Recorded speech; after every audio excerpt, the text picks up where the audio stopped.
चात्रक बच्चे हैं। बाबा के ज्ञान की एक एक बूंद जो मोती बन जाती है। तो आप सभी भी ऐसे चात्रक हैं जो आपको ज्ञान रत्नों का मूल्य है। तो बाबा का एक एक महावाक्य हम सब के लिए मोती के समान, जिसकी वैल्यू भी है, मूल्य भी है, उसका श्रृंगार भी अच्छा होता है ना मोतियों का। तो आज हम इस बात पर विचार करेंगे कि जीवन में मनुष्य பாபா வந்து நம்மளை வந்து இன்னைக்கு பேர்லுக்கு சமமாக நம்மளை ஒப்பிடுறாரு. कोई भी निर्णय करना होता है முத்துக்கள், तो கடலில் முத்துக்கள் சொல்லணுன்னே பாபா வந்து जिसकी குழந்தைகளை நம்ம முத்துக்களாக நம்ம பார்க்குறாரு. सफलता मिलेगी। तो बचपन में हमेशा माता पिता की राय लेते हैं। குழந்தைகளாகிய நாம் சிறு வயதில் நம்ம பெற்றோர்களிடம் सभी का संबंध है। அவங்களோட கைடன்ஸ்ன்றது நம்ம எடுத்துக்கிறோம் இல்லையா? ஏன்னா அவங்க நம்ம கூடவே இருக்கிறாங்க. बच्चों के प्रति जो कल्याण की भावना रहती है அதே சமயத்தில் कि वो அந்த जीवन பெற்றோர்களுக்கும் सफल रहे, அவர்களோட குழந்தைகள் வந்து எந்த ஒரு எதிர்பார்ப்பும் இல்லாமல் அவர்களுக்கு हर எல்லாமே खुश राजी रहे। எல்லாமே செய்யணுன்றது அந்த எண்ணம் இருக்கும். तो उनकी उस भावना से वो जो भी राय देंगे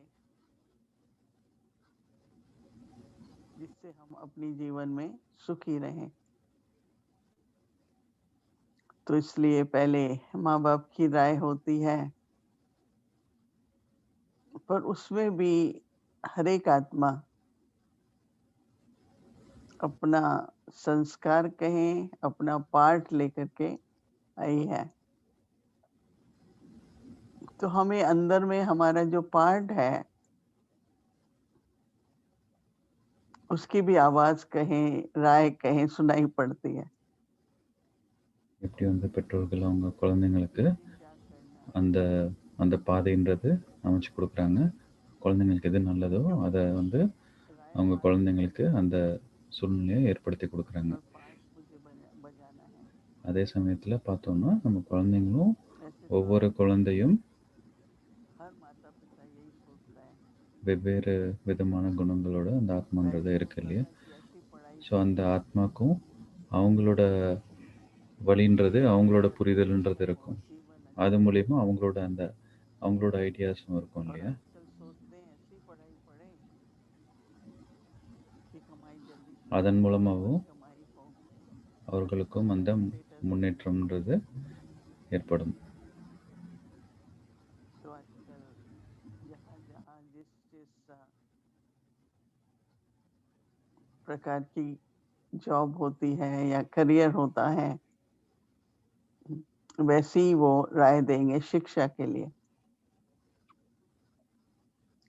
पर हम में से कई होते हैं जिनके अंदर मेरी क्या आवश्यकता है, मेरे पाठ अनुसार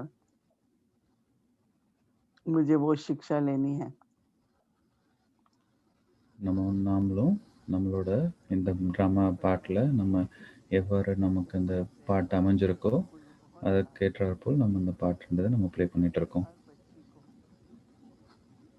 बहुत अच्छी एजुकेशन हो, जो वो कभी भी आर्थिक प्रकार से आधारित ना हो। कभी परिवार में कोई ऐसी समस्या आ जाए तो उसमें इतनी योग्यता हो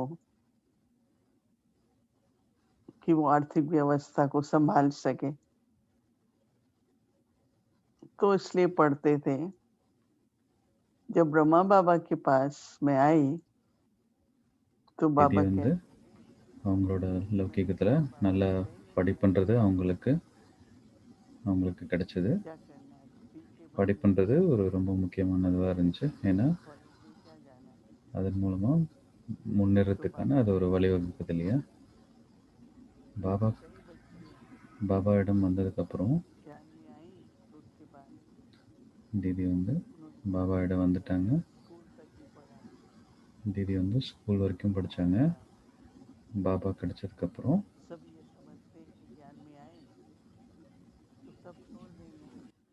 இந்த லௌகிக்க படிப்புன்றதை விட்டுட்டாங்க.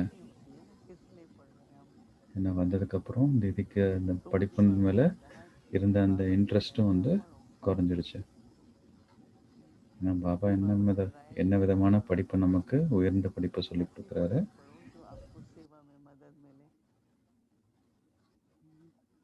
तो मैंने ये सोचा कि देखो एक ऐसी समझ होती है जिसमें सामाजिक बातें, राजनीतिक बातें, आर्थिक बातें நம்ம இந்த படிக்கிற பாபா கற்றுக் கொடுத்துருக்க இல்லை சொல்லிக் கொடுக்குற இந்த படிப்பில் எவ்வளோ விஷயங்கள் அடங்கியிருக்கு இல்லையா?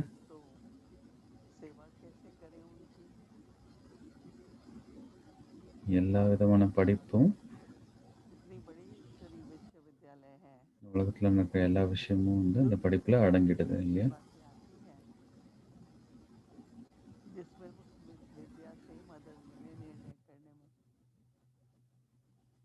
दूसरा सर्विस इस प्रकार की बढ़नी चाहिए जिसमें बाबा कहता था बच्चे अखबारों में आए, आप लोग लिखो, आर्टिकल्स लिखो।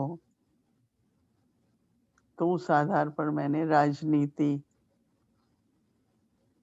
फिर जर्नलिज्म, தீதி வந்து அவங்களோட படிப்போட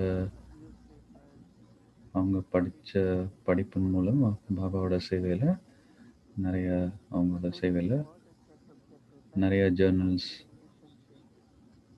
அதெல்லாம் எழுதியிருக்காங்க.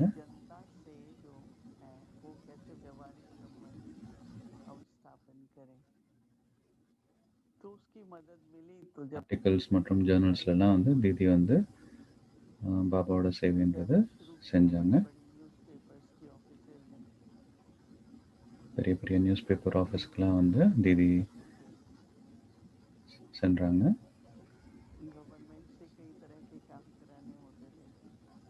நல்ல கவர்மெண்ட்டில் இருக்கிற மினிஸ்டர்ஸ் மற்றும் மற்ற அஃபிஷியல்ஸோடு பேச வேண்டியது இருந்தது. मधुबन में सबको चाय में भी चीनी चाहिए, टोली भी चाहिए, भोग भी बनना है। तो मिनिस्टर को फोन करती थी मैं सवेरे सवेरे। ஒரு நாள் மினிஸ்டருக்கு வந்து தீதி வந்து ஃபோன் பண்ணாங்க.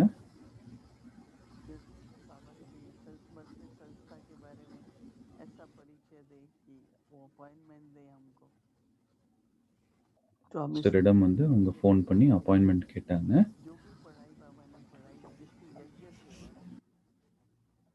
क्योंकि नौकरी तो नहीं करनी थी, वो तो दोनों तरफ से लौकिक अलौकिक तरीके से कोई ऐसी राय नहीं थी। तो फिर पहले तो मुझे मेरे पाठ अनुसार क्या चाहिए। अब मैं यज्ञ में हूँ, बाबा के यज्ञ की प्रमोशन के लिए कहो और कई प्रकार की बातें आती थी। மினிஸ்டரிடம் அப்பாயின்மெண்ட் வாங்குறதுக்காக ஃபோன் பண்ணியிருந்தாங்க. அப்போ வந்து பாபாவோட சேவையை எப்படி முன்னேற்றம் அடைய வைக்கிறதுன்றது அந்த சிந்தனை தான் இருந்தது. அந்த சமயத்தில் ஜெகதீஷ் பாய் வந்து இந்த மாதிரி சேவை வரும்ன்றதை சொல்லியிருந்தாங்க.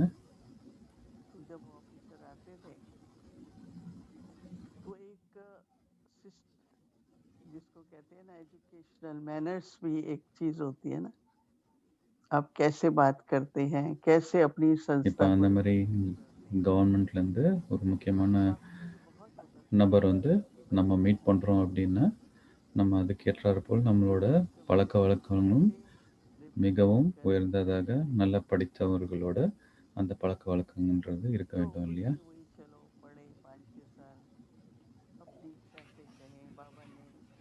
राय दी, बहुत मुश्किल लगता था।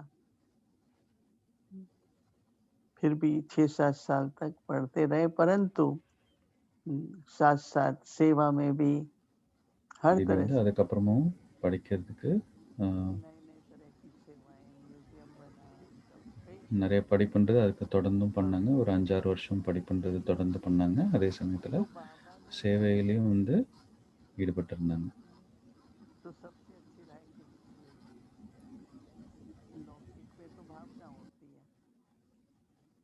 பகவத்கீதையில பாபா கொடுத்த அந்த கைடன்ஸ் மற்றும் அந்த ஐடியான்றது பாபாவிடம் இருந்து வரும்பொழுது நம்மளோட பாட்டுன்றது ரொம்ப श्रेष्ठமாயிடுது இல்லையா? सेवा के अलावा भी लौकिक में भी लोग देखते हैं तो किस प्रकार की बहनें हैं, कैसे कैसे नियमित टीचर है, तो थोड़ा एजुकेशन होती है तो उसका प्रभाव तो अलग पड़ता ही है कि ये लोग भी ऐसे समर्पित हैं, ये அந்த लोग சமயத்தில் எல்லாருக்கும் வந்து இந்த எண்ணம்ன்றது இருக்கும். நமக்கு சொல்லிக் கொடுக்குறவங்களும் வந்து நல்லா படித்த இன்ஸ்ட்ருமெண்ட்டாக இருந்தாங்கன்னா அவங்க சொல்கிறதுல ஒரு ஆழ்ந்த அனுபவம் இருக்கும் மற்றும் அவங்க சொல்கிறது கரெக்டாக இருக்குன்ற அந்த எண்ணம்ன்றது எல்லாருக்கும் பரவலாக இருந்துச்சு.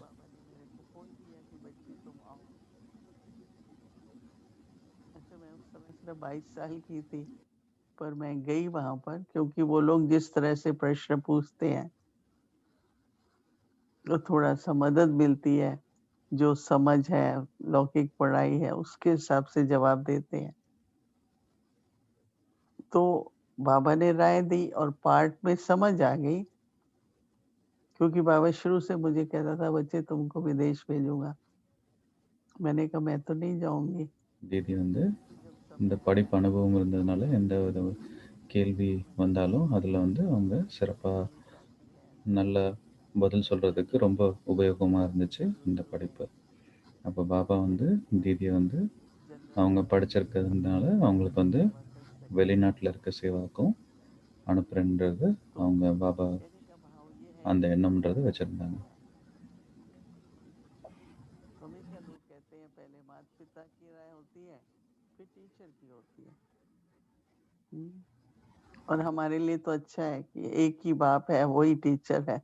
நமக்கு வந்து முதல்ல நமக்கு எல்லாரும் குழந்தையா இருக்கும் பொழுது நம்ம பெற்றோர்கள் வந்து நமக்கு எல்லா அந்த வழின்றது வகுத்து கொடுக்குறாங்க. அதுக்கப்புறம் நமக்கு நெக்ஸ்ட் இது வந்து டீச்சர், நம்ம ஸ்கூலில் டீச்சர் மூலியமா அந்த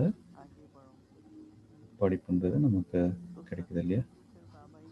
நமக்கு பாபா சத்குருவா நமக்கு கிடைச்சிருக்காரு. ஸோ அவர் வந்து நமக்கு இந்த சிரேஷ்டமான படிப்புன்றதை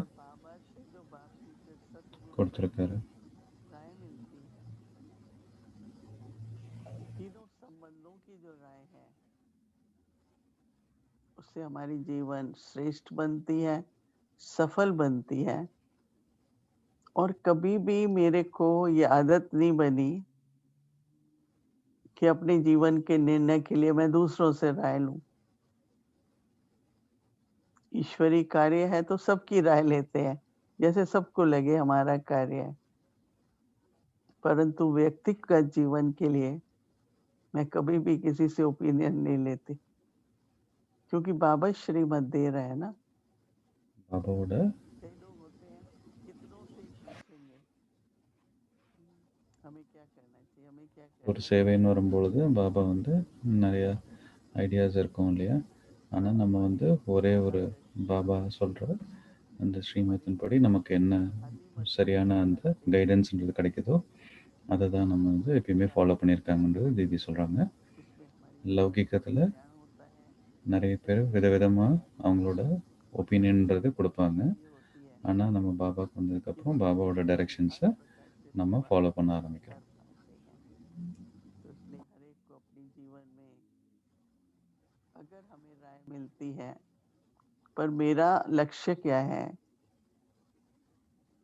मेरा पार्ट क्या है, वो समझ के और अंदर से हमको हमेशा स्वयं को भी संतुष्टि मिले, प्राप्ति हो और खुशी हो, तो वो भी सुनना बहुत जरूरी है। वो मनमत नहीं है। श्रीमत को समझते हुए, अपने पाठ को समझते हुए हमको हर कदम पर निर्णय நம்ம ஸ்ரீமத்தை புரிந்து கொண்டு நாம் மன்மத்தின்ற வழியில நம்ம தொடர்ந்து முன்னேறி செல்ல வேண்டும். நம்ம யாரிடம் கேட்பது என்றால் நம்ம பாபாவை முன்னிறுத்திக் கொண்டு பாபாவின் வழியில் செல்ல வேண்டும்.